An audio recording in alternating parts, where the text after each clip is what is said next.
I am Stephen Miller, and I started out like most of us do as a musician. My guitar gods were Hendrix and Clapton and Beck, and then I graduated to John McLaughlin, who blew many of us away. And I thought that that was going to be my career path. And I got frustrated realizing I'm not going to be as good as any of those guys. By the time I was kind of deep in high school, a guidance counselor said, "What are you going to do?" And I said, "I'm going to be a record producer." After college, I had met Will Ackerman up in the Bay Area, and he had started this tiny little record label, folk-based, instrumental. And at that point, Windham Hill was tiny and selling tens of records. Something happened where Will signed an artist named George Winston, made the December record, biggest selling solo instrumental record of all time. And then I found myself with a guy who ended up changing the very nature of the guitar itself, Michael Hedges. And we created a record called Aerial Boundaries that Pete Townsend and people like that said it's the greatest acoustic guitar record ever made. And suddenly this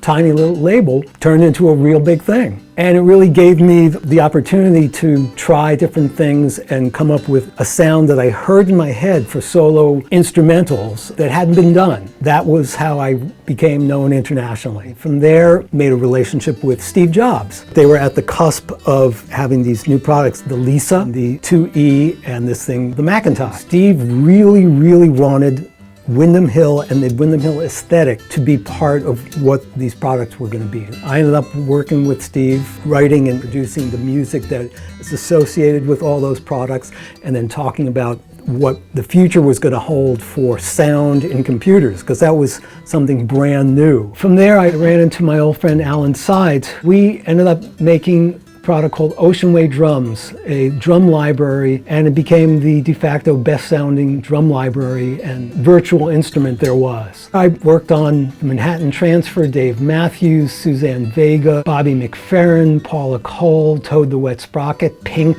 Backstreet Boys, and the Jonas Brothers. People still look at me as a digital audio and audiophile pioneer, and the gear that we're offering is the stuff that helped me do that.